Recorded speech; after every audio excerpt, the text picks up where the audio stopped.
14 जनवरी से लापता युवक का सोहना के थाना निमोट इलाके में मिला शव, चेहरे पर चोट के मिले निशान, तेज धार हथियार से हमला कर की गई हत्या, पुलिस पर लगे लापरवाही के गंभीर आरोप।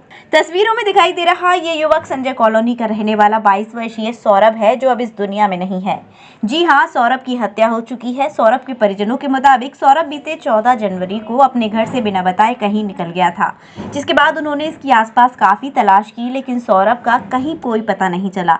तो उसके परिजन इसकी शिकायत लेकर संजय कॉलोनी पुलिस चौकी पहुंचे थे, जहां उन्हें एक प्रवीण नाम का पुलिसकर्मी मिला, जिसने उनकी एफआईआर दर्ज नहीं की, केवल डायरी में उनकी शिकायत नोट कर ली और उन्हें खुद खोजने के लिए कहकर 2 दिन बाद आने के लिए कहा। मृतक के भाई के मुताबिक इस दौरान पुलिस को सौरभ की डेड बॉडी होने की सूचना मिली, थाना निमोट सोहना इलाके में मिली, जिसके बाद संजय कॉलोनी पुलिस चौकी ने आनन फानन में मृतक के परिजनों को बुलाया और एफआईआर दर्ज कर ली।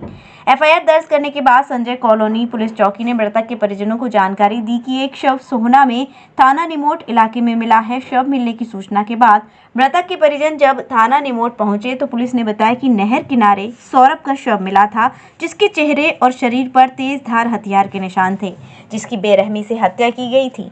फिलहाल मृतक सौरभ के शव का पोस्टमार्टम करवाने के बाद मृतक सौरभ के परिजनों ने शव का दाह संस्कार कर दिया है। वहीं मृतक के भाई ने मृतक सौरभ के दोस्तों पर हत्या का शक जताया है और पुलिस पर मामले में लापरवाही बरतने के गंभीर आरोप लगाए हैं। संजय कॉलोनी पुलिस चौकी पर लगे लापरवाही के आरोपों के बाद जब संजय कॉलोनी चौकी इंचार्ज से बात करने का प्रयास किया गया तो संजय कॉलोनी चौकी इंचार्ज ने अपने ऊपर लगे आरोपों के बारे में कुछ भी कहने से इनकार कर दिया।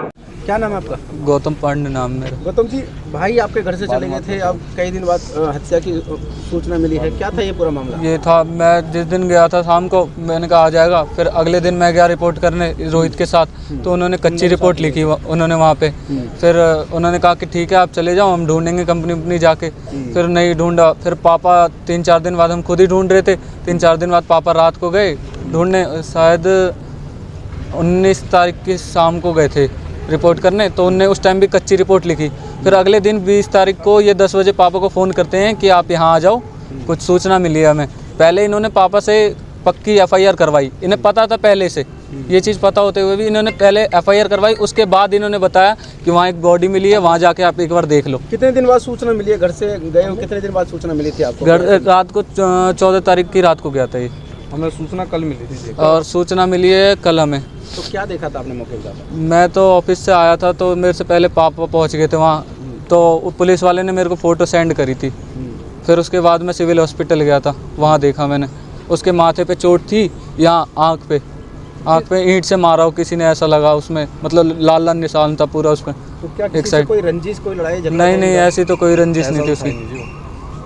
क्या करते थे ये? जॉब करता था, फिर जॉब भी इसकी छूट गई थी, मैंने भी मना कर दिया, मैंने कहा मत जा तू जॉब। वो तो क्या शक लग रहा है कि हत्या की है या किसी पे? हाँ, किसी ने इसको बहका के बुलाया, अपने पास रखा 3-4 दिन, और फिर इसके बाद ये सुनने को आ रहा है हत्या की आशंका। हाँ, हत्या।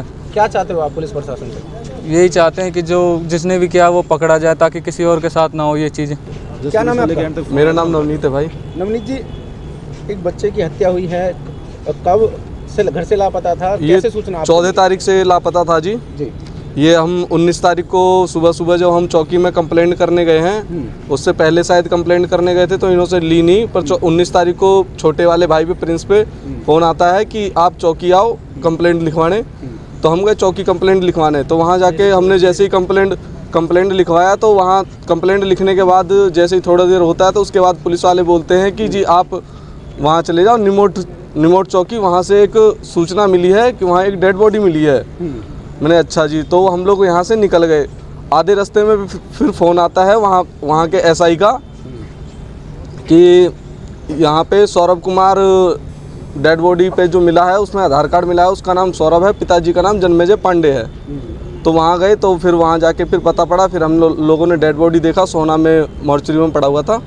तो वहाँ मिली बॉडी जब आपने देखी तो किसमें नाले में मिली थी, किसमें मिली थी? नहीं जी, हमें हॉस्पिटल में मिली थी। हॉस्पिटल में मिली थी। हाँ जी। क्या बताया था पुलिस वालों ने? बताया था कि कुकलाना कोई गांव है वहाँ आसपास में, उसके पास में वहाँ पे डेड बॉडी पड़ी हुई थी, तो वहाँ से वो हॉस्पिटल लेके गए थे। हॉस्पिटल से फिर हम लोग जब गए थे वहाँ पे सोहना में पोस्टमार्टम के लिए मना कर दिया था कि आज नहीं कल होगा। तो फिर अगले दिन गए हम, तो आज गए तो फिर वहाँ मना कर दिया कि आज नहीं होगा, आप गुरुग्राम चले जाए, वहाँ पोस्टमार्टम होगा जी उसका। तो मृतक का क्या नाम है? सौरभ कुमार। सौरभ, किस बात को लेकर घर से निकले थे वो? कोई रंजिश थी या वैसे? नहीं नहीं, ऐसे ही घर से चला गया था 14 तारीख को जी। और फिर उसके बाद वो घर नहीं आया। कंडीशन जब आपने देखी तो कैसी कंडीशन में पाए गए थे जब हॉस्पिटल जाके देखा आपने? तो सौरभ कैसी कुमार? कंडीशन थी? हाँ, कंडीशन क्या होता हूँ, चोटें कहाँ कहाँ आई हुई? ये उसके माथे पे चोटें थी जी, माथे पे और आँख पे थी। तो अब हत्या का शक जता रहे हैं आप? किस हाँ जी। जता रहे हैं? क्या कोई? ये जी उसका कोई मित्र है जी। कोई राजा करके ऑटो वाला है और इक्के दुक्के और दोस्त आ रहे हैं। हाँ जी। तो उन पर हत्या का आरोप? हाँ जी, शक है आपको? लास्ट टाइम उन पे ही बात हुई है उसकी। कॉल डिटेल से उनसे ही बात हुई है? हाँ जी, हाँ जी। Mehta hospital and IVF centre, Krishnanagar, Mathura. निसंतान दंपतियों के लिए अब एक वरदान। अब क्षेत्र के मरीजों को सुपर स्पेशलिटी सुविधाओं के लिए दिल्ली और आगरा जाने की जरूरत नहीं है। स्त्री और प्रसूति रोग IVF सेंटर, नवजात शिशु और बाल रोग, सभी प्रकार के हड्डी और जोड़ों के ऑपरेशन, जोड़ बदलना, आर्थोस्कोपी, सारे जटिल फ्रैक्चर का उपचार अब एक ही हॉस्पिटल में उपलब्ध है। अत्याधुनिक अल्ट्रासाउंड मशीनें, लेप्रोस्कोप, इक्यूविलेटर, nebuliser, modular operation theatre, pathology lab जैसी आधुनिक सुविधाएं मेहता हॉस्पिटल में ही उपलब्ध हैं। मेहता हॉस्पिटल, कृष्णानगर, मथुरा।